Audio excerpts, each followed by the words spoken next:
Bonjour à toutes et à tous, c'est Smart Impact, l'émission de la transformation environnementale et sociétale de notre économie. Voici le sommaire du jour. Après l'annonce du plan eau par le président de la République, on va aller plus loin au niveau planétaire avec mon invité Richard Connor, qui est rédacteur en chef du rapport publié par l'UNESCO. On analysera le risque d'une crise mondiale sur les ressources en eau.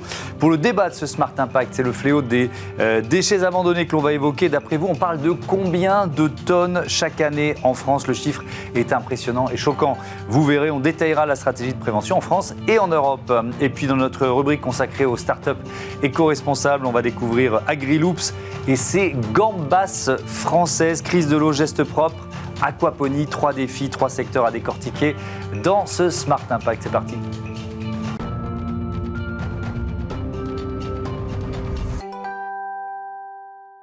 L'invité de Smart Impact, c'est Richard Connor, rédacteur en chef du rapport mondial sur l'eau, qui est avec nous en visioconférence, en duplex. Bonjour, merci d'avoir accepté notre invitation. On va commencer par un constat, tout simplement. Ça représente combien d'êtres humains? Alors, il y a ceux qui sont privés d'accès à l'eau potable. J'ai trouvé ce chiffre de 2 milliards de personnes. Mais il y a tous ceux qui ont un accès difficile ou parcellaire ou intermittent à l'eau. Ça représente combien d'humains, ça? Oh, c'est probablement le double. Si on regarde le 2 milliards, c'est principalement les gens qui n'ont pas accès à une eau potable de source sûre, c'est-à-dire disponible en tout temps et en toute sécurité. Ouais. Donc, il y a beaucoup d'autres, peut-être un autre 2 milliards qui ont parfois ou occasionnellement accès à l'eau, mais qui ont occasionnellement pas accès à l'eau. Qu'est-ce que ça signifie? Quelles conséquences ça a? Tiens, déjà en termes de santé publique, ça veut dire quoi? Justement, en termes de santé publique, c'est absolument énorme. On regarde, OK, il y a d'abord les retombées de santé humaine. Mais les répercussions sont immenses. Les gens qui n'ont pas accès à l'eau de source sûre sont assujettis à des maladies. Et puis, il y a un effet domino qui fait en sorte qu'ils ne peuvent pas parfois aller à l'école ou travailler, ce qui a un impact immense et indirect, surtout à long terme, sur le développement économique de leur région, de leur pays, de leur communauté. Donc, les impacts purement économiques ne se retrouvent pas seulement au niveau des frais et au niveau de la santé, mais aussi au niveau de la productivité de les collectivités. Oui, évidemment, et ça provoque, vous parliez d'effet domino aussi, des exodes de population avec toutes les conséquences que l'on peut imaginer. Le réchauffement climatique, il aggrave ce constat. De quelle façon? Faut faire attention parce qu'il ne faut pas mélanger le service d'approvisionnement et d'assainissement, qui sont des services généralement gérés au niveau municipal ou régional, et les pénuries d'eau qui affectent la ressource elle-même, c'est-à-dire il y a un manque d'eau, des sécheresses, etc. Oui, évidemment, s'il y a sécheresse, c'est plus difficile d'avoir un approvisionnement en eau pour la population. Mais l'utilisation de l'eau au point de vue domestique ou municipal compte pour seulement 10 de l'utilisation de l'eau dans le monde. 70 de l'eau qu'on utilise va pour l'agriculture et le 20 qui reste est attribué à l'énergie et l'industrie. Donc, lorsqu'il y a pénurie d'eau, c'est d'abord et avant tout la sécurité alimentaire qui est en jeu et la sécurité énergétique. Toute production électrique a besoin d'eau, pas juste l'hydroélectrique, mais toutes les les centres thermales qui ont besoin d'eau pour le refroidissement des systèmes, que ce soit nucléaire, mais aussi tous les charbons. Gaz naturel, etc. Le changement climatique, donc, affecte l'approvisionnement ou le stress hydrique à travers toutes les utilisations de l'eau. Dans la plupart des endroits, l'eau pour l'utilisation humaine, c'est-à-dire les utilisations domestiques, est le premier à être mis de l'avant. Mais à long terme, la sécurité alimentaire aussi devient très vulnérable. Donc, l'impact des changements climatiques ne se fait pas seulement au niveau de l'accès à l'eau des personnes, pour des raisons domestiques, mais vraiment sur toute l'économie et la production. Alors, ce qui ressort du rapport mondial sur l'eau que vous avez supervisé, je rappelle que vous en êtes le rédacteur en chef, c'est l'importance d'une coopération internationale. Est-ce qu'elle existe aujourd'hui? Oui et non. Il y a eu la semaine dernière à New York, il y avait la première conférence des Nations Unies dédiée à l'eau douce. C'était la première depuis 1977. Et puis plusieurs personnes espéraient avoir une entente dans le cadre, quelque chose de similaire de ce qu'on voit pour les changements climatiques ou plus récemment la biodiversité qui a eu lieu à Montréal au mois de décembre. Puis on espérait avoir, ou certaines personnes espéraient avoir un accord mondial sur l'eau. Mais selon moi, personnellement, ce n'est pas vraiment réaliste. La valeur d'une tonne de gaz à effet de serre, mettons CO2, du dioxyde de carbone, la valeur et l'impact d'une tonne dans l'atmosphère est relativement pareil partout dans le monde. Par contre, la valeur de l'eau, un mètre cube d'eau, va varier énormément d'un endroit à l'autre, et de part de sa disponibilité et aussi en fonction de son utilisation. L'eau qu'on utilise pour l'agriculture, qui est la vaste majorité de l'utilisation de l'eau, elle est très basse, dans le sens que l'eau pour faire pousser 1 kilogramme de carottes a une très peu de valeur par rapport à, par exemple, l'eau qui est utilisée pour... La même quantité d'eau peut être utilisée pour créer, disons, une douzaine de vaccins contre la COVID. Clairement, la valeur de la COVID, de la vaccination, est la valeur monétaire et possiblement humanitaire est beaucoup plus élevée que le kilogramme de carottes. Mais si on n'a pas d'eau pour pousser les carottes, à un moment donné, on va manquer de nourriture. Donc, mettre la valeur en eau, premièrement, est très difficile. Et à partir de ce moment-là, étant donné la différence de disponibilité et de demande en eau d'un endroit à l'autre, arriver à une entente, qu'elle soit au niveau de la partage de l'eau ou mettre des cibles d'utilisation de l'eau qui sont communs pour tous les pays, est extrêmement irréaliste. Donc j'entends votre argument, pardon de vous interrompre, mais ça veut dire que c'est au niveau régional, au niveau d'un territoire qu'il faut trouver des solutions. Par exemple, j'ai vu en préparant l'émission l'exemple du Fonds pour l'eau de Monterrey, on est au Mexique, qui a été lancé en 2013. Est-ce que c'est un bon exemple, ça? C'est un excellent exemple. C'est une approche par bassin versant qui existe déjà dans plusieurs pays, dont le Canada et la France. Ce n'est pas tous les bassins qui sont assujettis à ce genre d'approche de gestion, mais c'est une approche qui englobe tous les grands utilisateurs, les municipalités, les associations de fermiers, les agriculteurs, industrie, énergie et tout ça, et sans oublier l'importance de la protection de l'environnement, qui à la fois a besoin d'eau pour maintenir la biodiversité, mais aussi un environnement sain contribue à la disponibilité d'eau en tant que volume, mais aussi à la qualité de l'eau. Le plus qu'on a, par exemple, des marécages ou des milieux humides en santé, la meilleure la qualité de l'eau en amont, en aval. Et on peut sauver de l'argent, diminuer les dépenses au niveau du traitement de l'eau avant de l'utiliser parce qu'elle est moins polluée. Donc, c'est pas plus d'investissement que ça prend pour protéger la ressource et la rendre plus disponible, c'est de mieux cibler les dépenses et la protection des territoires en amont a des répercussions positives sur les sources d'eau en aval. Et cette approche par bassin versant est justement quelque chose qui devrait être plus poussé au niveau international qu'une entente globale. Merci beaucoup Richard Connor et à bientôt. Merci pour toutes ces explications. À bientôt sur Bismart. C'est l'heure de notre débat, les déchets sauvages, les déchets abandonnés au programme.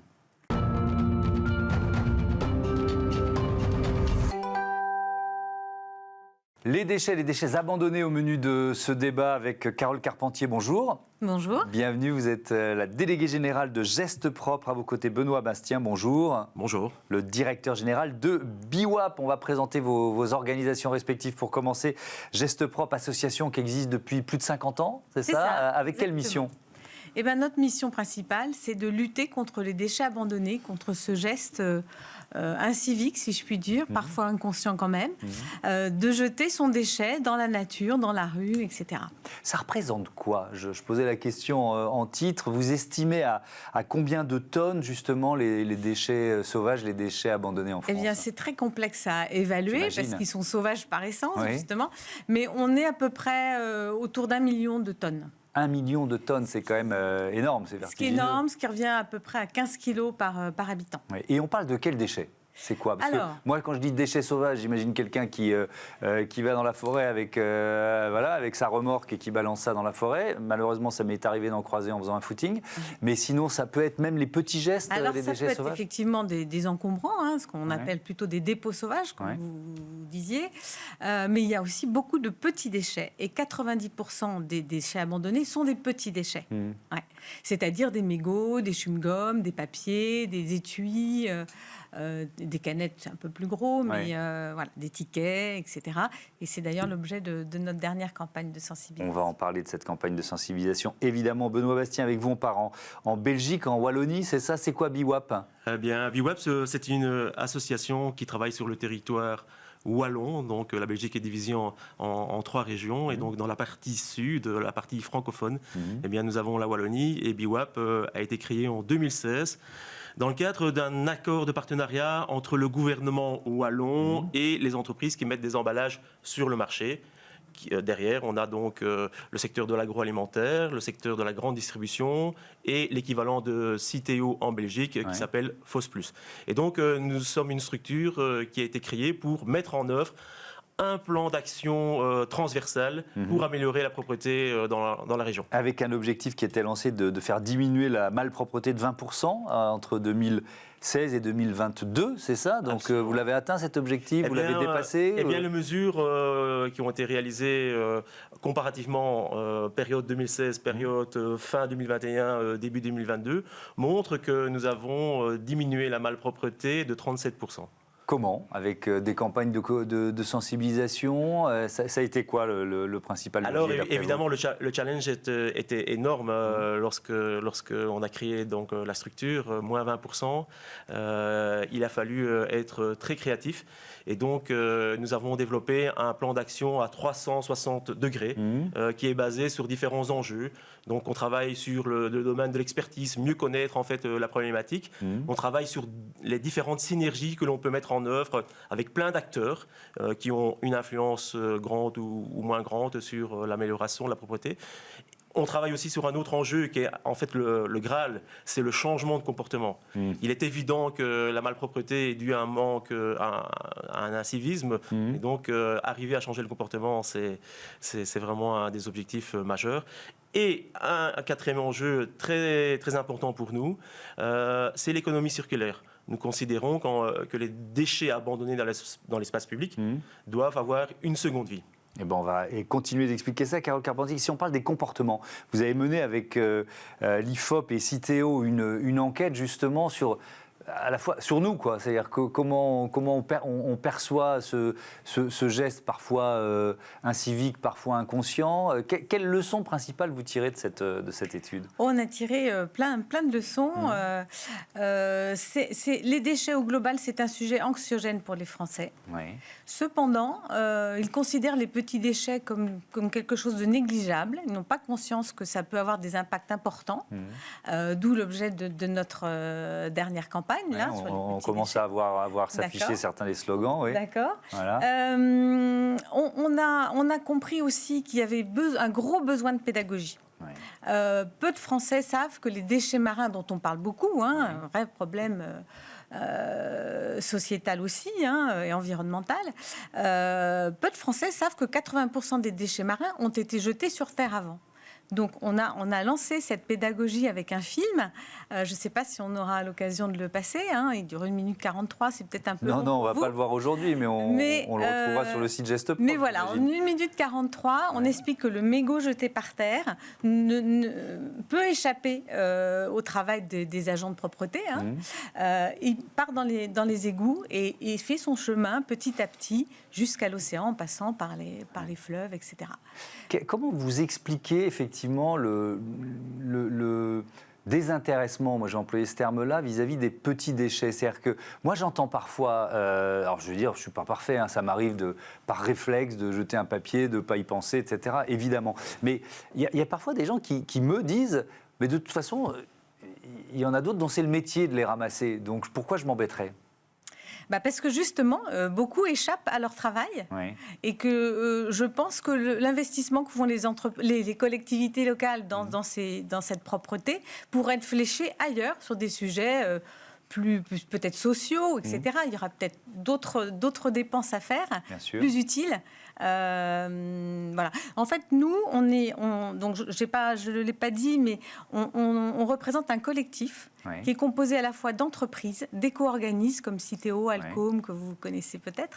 On travaille avec le ministère de la Transition écologique, avec des collectivités territoriales, l'Association des maires de France, etc. Et tous ensemble, on construit des programmes et des campagnes de sensibilisation. Mais également, on a lancé des expérimentations là depuis 2 ans, où on va tester un programme très complet. En premier, on s'attache à faire un état des lieux, à la fois sur la psychosociologie des citoyens dans la rue, pourquoi ils se comportent comme ci, comme ça, etc. On essaie de comprendre. On étudie les déchets qui sont abandonnés. Ensuite, on mobilise les acteurs de la commune. On fait ça pour l'instant sur 2 communes, bientôt sur 4.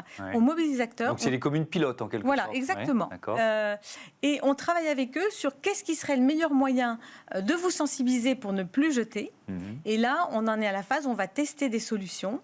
Donc c'est vraiment un laboratoire à ciel ouvert qu'on mène actuellement. Ouais, ça rejoint, Benoît Bastien, un petit peu les plans locaux de propreté que vous développez en Wallonie. Expliquez-nous en quoi ça consiste. Oui, effectivement, on n'en est pas loin. En fait, on a constaté que réaliser des actions un peu disparates ou non homogènes dans les différentes municipalités de la région n'était certainement pas la meilleure manière d'endiguer le phénomène. Et donc, on s'est penché sur la création d'un concept qui permette de mettre en œuvre une stratégie sur mesure au niveau municipal, au niveau local. Et c'est comme ça qu'on a développé le plan local de propreté. En fait, c'est vraiment une stratégie qui est organisée en différentes étapes. Et qui, au bout du compte, il ressort de cette stratégie un plan d'action qui est partagé entre toutes les parties, on va dire, prenantes d'une commune, d'une municipalité, comme on dit chez vous. Voilà. Vous dites comment chez vous? Commune.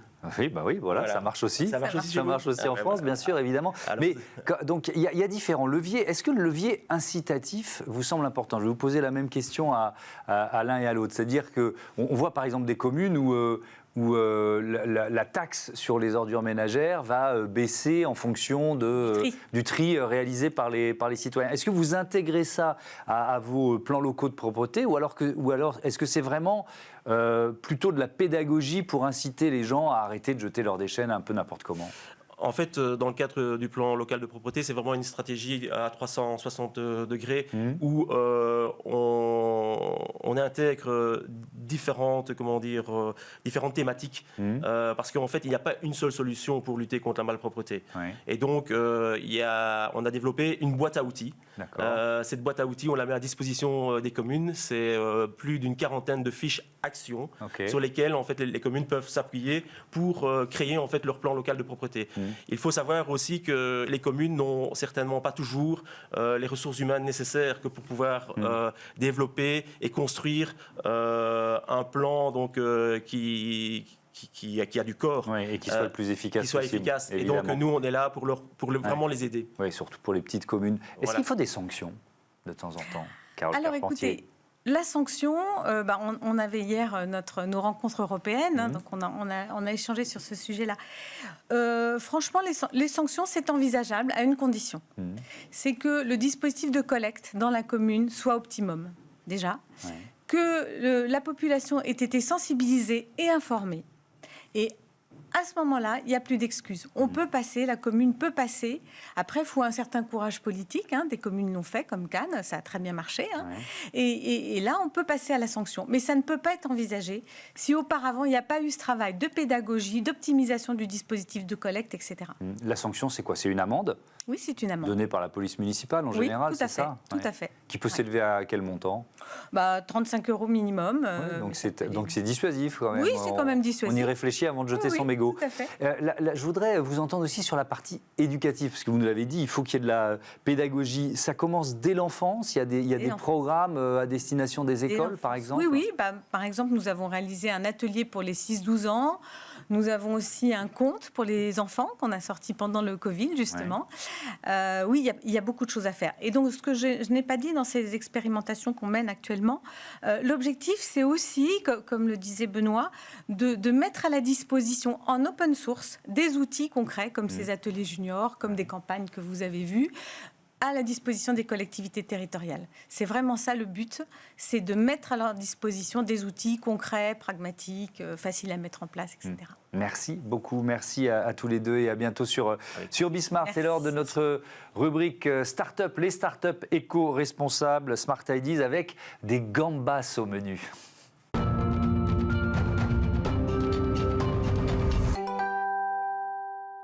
Smart Ideas est la bonne idée du jour. Elle est signée Jérémy Cognard, qui est le président et cofondateur d'AgriLoops, qui est avec nous en visioconférence. Bonjour, bienvenue. Vous l'avez fondé en 2016 avec Romain Vandamme. Et avec quelle idée ? Dites-moi tout. Bonjour Thomas, merci de nous accueillir aujourd'hui. Alors, chez AgriLoops, on a développé un nouveau modèle de ferme plus résilient et plus économe en ressources. En fait, c'est un système de production qui nous permet d'une part d'avoir une crevetticulture locale et la plus éco-responsable possible, et d'autre part, avec l'eau de nos gambas, d'avoir une coproduction de différents fruits et légumes.